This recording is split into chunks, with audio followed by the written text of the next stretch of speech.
Background music అలా పట్టుకో.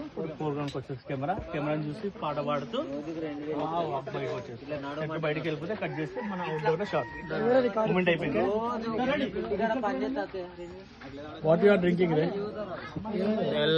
What is that? Is this white milk or? 4:35కి లేచాం. షూటింగ్ 1 అవుతుంది. ఆకలేస్తుంది. ఫస్ట్ షాట్ ఇది.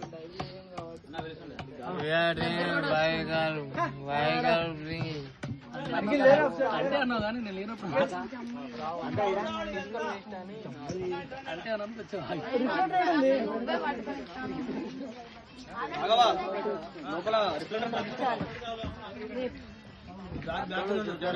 అసలంగి బాయ్ బాయ్ గో మందు పోస్తుర్రు బుర్రా పాడనుకో బాయ్ ఫుల్ తాగుతున్నాం. అక్కడ ఉంది తీసుకొని అక్కడ నిలబడు.